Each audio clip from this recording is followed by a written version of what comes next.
যেই লোকটা জ্যামে পড়া একটু 10 মিনিট আগে আসতে পারলো না, সেই লোকটা নামাজ পড়ার জন্য 10 মিনিট নাইমা রাস্তায় নামাজ পড়ছে, এটা আপনাদের বিশ্বাস হয়?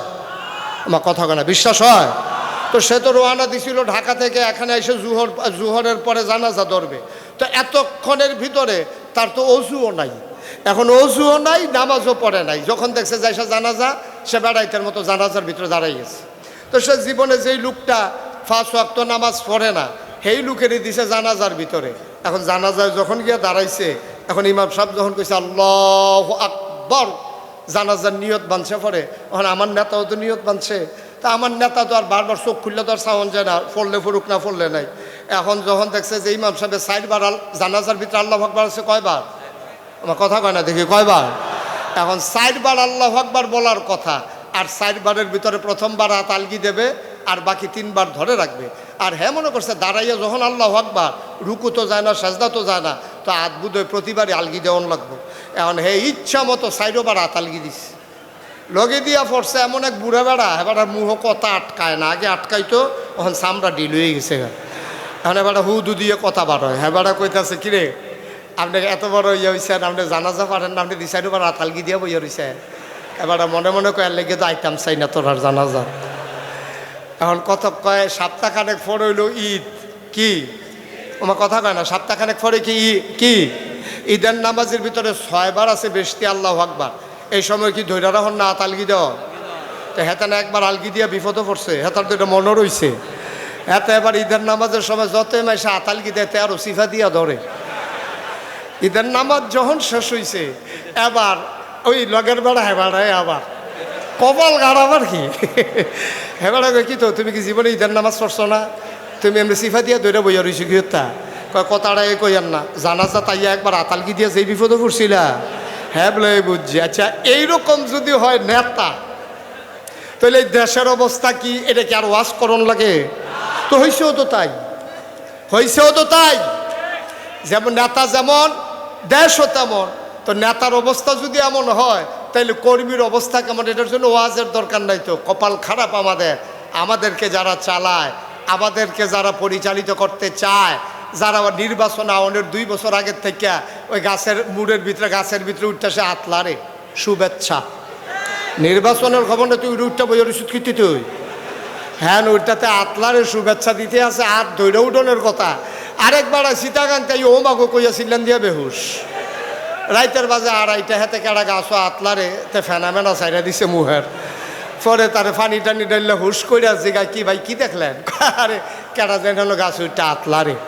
শহীদারে কয় বেড়া সবসময় আমরা এখনো থাকি, কোনো সময় আতলারে তোমার আতলার তো হয়েছে কত আইও না চাই গিয়া টর্চটা টিপ দিয়ে দেখতে। তো নির্বাচন করবে আগের থেকে আতলারে। মুসলমান ব্যক্তি জীবনে তুমি ইসলাম মানতে পারো নাই, এই ব্যক্তি জীবনে তোমার ইসলাম মানতে না পারার কারণে তোমার জীবন ডেস্ট্রয় হয়ে গেছে। তুমি রওনা দিয়েছো জাহান্নামের দিকে, ঠিক কিনা বলেন? তোমার দৌড় হয়েছে জাহান্নামের দিকে। এখান থেকে ফিরে আসা এই বয়সে আর কঠিন। আমি কইছিলাম সূরা ফাতিহাটা ঠিক কইরা লন না, কই হুজুর ঠিক তো করতাম চাই। এই যে হাডা, এটা আর এই পর্যন্ত যায় না তো, নিচ পর্যন্ত। আর এটারে চাইছি দাঁত মাত যে ফুড়ে গেছে গা, এটা এইরকম সাইডে ফাইল দেওয়া দৌড়োদৌড়ি করে ফুটার মতো উচ্চারণ হয় না। সুতরাং বুঝতে হবে, একটা মানুষের অনেকগুলো জীবন, তার ব্যক্তি জীবন, তার পারিবারিক জীবন, তার সমাজ জীবন, তার রাজনৈতিক জীবন, তার অর্থনৈতিক জীবন, তার ইন্টারন্যাশনাল রিলেশন। সকল ক্ষেত্রে মানুষটা যখন দ্বীনের মাপকাঠিতে উত্তীর্ণ হয়, তখনই মানুষটা পরিপূর্ণ পারফেক্ট প্র্যাকটিসিং মুসলিমে পরিণত হয়, ঠিক কিনা বলেন? এই প্র্যাকটিসিং মুসলিম আর পারফেক্ট মুসলিমে যদি তুমি পরিণত হতে চাও, তাইলে যেমন করে ব্যক্তি জীবনে তুমি মুসলিম হওয়া লাগবে, তোমার পরিচয় দেওয়া লাগবে তুমি চৌধুরী, তুমি ভুইয়া, তুমি সরকার, তুমি খনকার, তুমি পেশকার, তুমি স্বর্ণকার, তুমি দফাদার, তুমি চকিদার, কন্ট্রাক্টর, কাস্টমার, দোকানদার। তুমি যেই পরিচয় দাও, তুমি পীর সাহেব, তুমি লাট সাহেব, তুমি এমপি, তুমি মন্ত্রী, কোনোটাই তোমার আসল পরিচয় নয়। তোমার আসল পরিচয় ইন্নানি মিনাল মুসলিমিন, আমি মুসলমান, ঠিক কিনা বলো? আর বাইরে কোনো মুসলমানের পরিচয় হতে পারে না।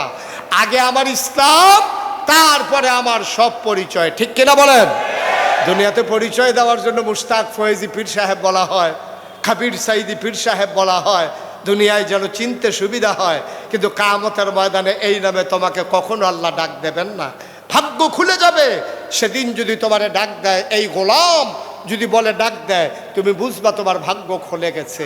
আর যদি বলে গোলামের ঘরের গোলাম, তাইলে তুমি বুঝবা তোমার আব্বারও কপাল ভালো, তোমারও কপাল ভালো। ঠিক কিনা কন? গোটা পৃথিবীর মানুষ চাইলো পদত্যাগ, গোটা বাংলাদেশের মানুষ, আপামর জনতা, রাজনৈতিক নেতৃবৃন্দ সবাই চাইল পদত্যাগ, আর আল্লাহ ঘটাই দিলেন দেশ ত্যাগ। এটাই হচ্ছে আল্লাহর ফায়সালা। ঠিক কিনা বলেন? এই ফায়সালা কার? কথা কোন? এই ফায়সালা কার? আল্লাহ যা বলেন তা করেন নাকি করেন না? কম কম না বেশি বেশি? সারাটা বছর টেলিভিশনটা খুললেই, পত্রিকার পৃষ্ঠা উল্টালেই সারাটা বছর একটাই খবর, খেলা হবে খেলা হবে। ঠিক কিনা কর? তারা শৈলান্তা যে কথা কন লাগে না, এটা কথা কইলেই হয়। তুমি যে কইতেছো খেলা হবে খেলা, হ্যাঁ তার হইলে ওপেন হার্ট সার্জারি হয়ে রয়েছে, তাহলে খেলা করার লাগে দুইজনে দৌড়া। হেতে যদি কয় খেলা হবে তো ফলাফাইনে কয় তো নামেন, এখন ফলাফাইন নামছে হেতে ভাগিয়া গেছে।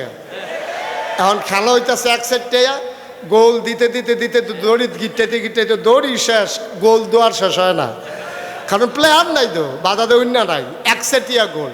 নাউজুবিল্লাহ বলবেন না? জোরে বলবেন না নাউজুবিল্লাহ?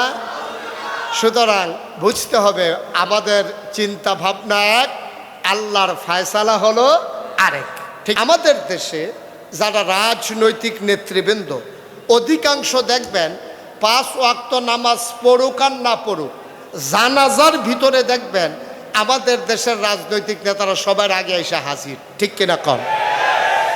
সে যেই দিন জুহরের পরে জানাজা, ওই দিনও সে জুহর পড়ছে কিনা সন্দেহ আছে। হে ঢাকা থেকে রওনা দিছে, ওটা এজেন্ট আছে স্থানীয়, তো এজেন্টকে জিজ্ঞেস করছে জানাজা কয়টা, বাদ জুহর। আইসা পড়ছে যাত্রাবাড়িতে জ্যামে। এখন জ্যাম ঠেইলা তারপরে আপনার কি বলে দাউদকান্দি ব্রিজ, টুল প্লাজায় আবার জ্যাম, এভাবে ধাক্কাইতে ধাক্কাইতে সে একেবারে যখন চলে আসছে কোম্পানিগঞ্জ, তখন নেতারা সব অস্থির হয়ে গেছে, আপনি এখনো আসতেছেন না, জানাজার টাইম শেষ, লোকজন অপেক্ষা করতে আছে, সবাই কথা বলাই ফেলছি, আপনি তাড়াতাড়ি আসেন। এখন সেই লোক এবার আপনি বলেন, ওই আপনার কাঁচপুরে যাত্রাবাড়িতে জ্যামে পড়ছে, টুল প্লাজায় জ্যামে পড়ছে, কোম্পানিগঞ্জ আসার পরে তার অস্থির বানাই ফেলছে।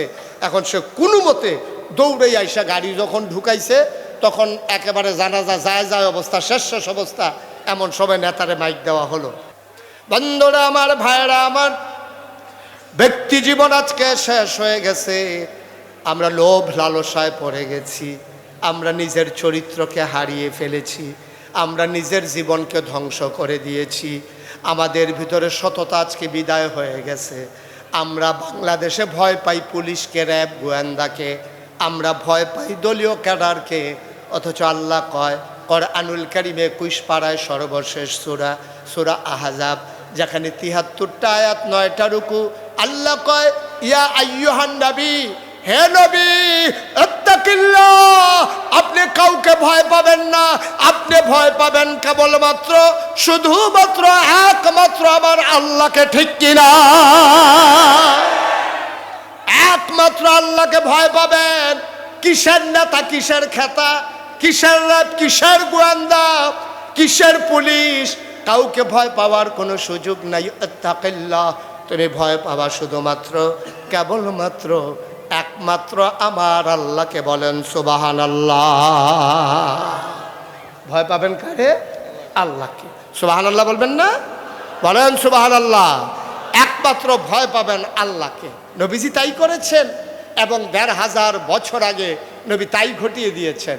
১৫০০ বছর আগে যখন মানুষগুলো ছিল বর্বর, বেদঈন, যাযাবর, মূর্খ, অসভ্য, জাহেল, যখন মানুষগুলো সভ্যতা কারে কয় জানতো না, ভদ্রতা কারে কয় শিখে নাই, সেই সময় যখন নবীজি আসলেন, এসে দেখলেন আরে মানুষ মানুষকে খুন করে অবলীলায়, রাস্তার মোড়ে দাঁড়িয়ে দাঁড়িয়ে ডাকাতি করে।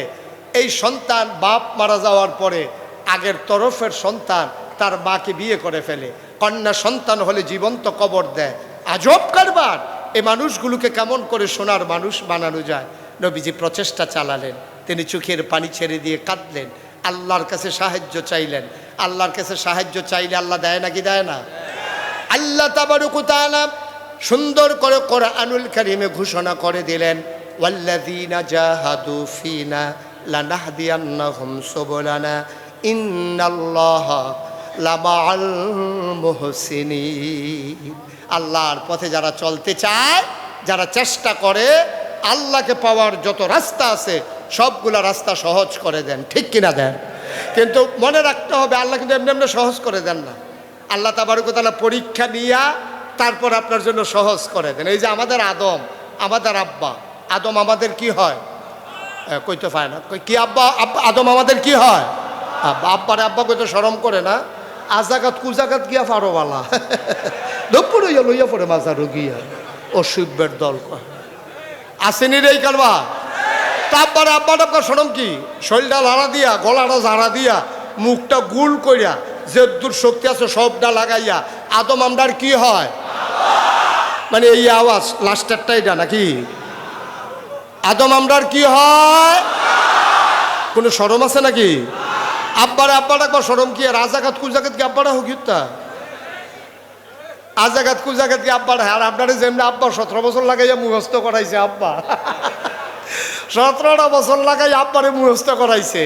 বাংলার মুসলমান মনে রাখবা, বর্তমান জমানায় আপনি খেয়াল করে দেখবেন, মানুষের সাথে রাজনৈতিক মত পার্থক্য থাকার কারণে, মানুষে ঐক্যমত্য পোষণ করতে না পারার কারণে, ক্ষমতার মসনদ পাকাপুক্ত করতে গিয়া আমার দেশে এই মানুষ নামক এই মানুষগুলো আবার অপর দলের মানুষগুলোকে পিটিয়ে রাস্তার উপরে হত্যা করে লাশ বানিয়ে ফেলে রেখেছে। মানুষের উপরে নৃত্য করেছে মানুষ।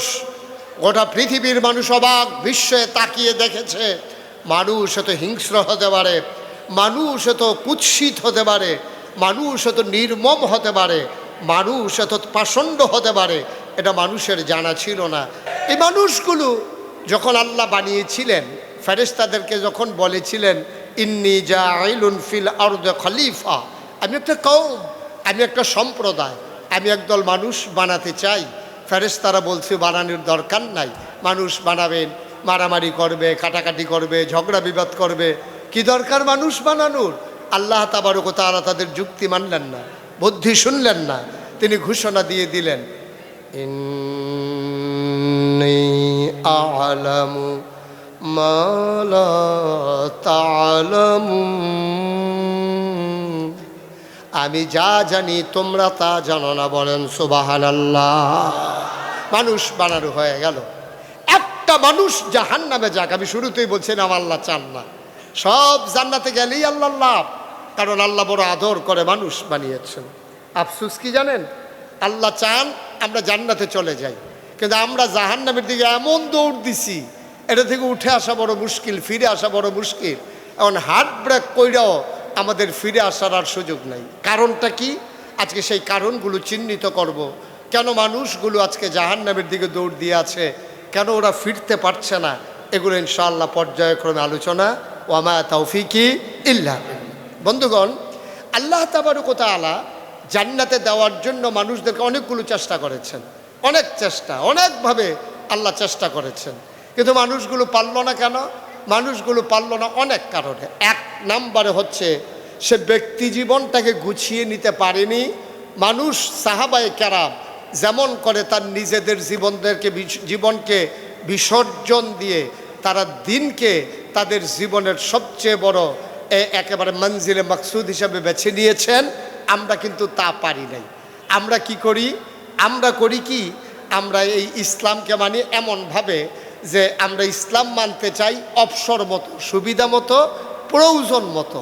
প্রয়োজনের সময় আমরা ইসলাম মানি, প্রয়োজন শেষ তো ইসলাম শেষ, প্রয়োজনের সময় আমরা আসি।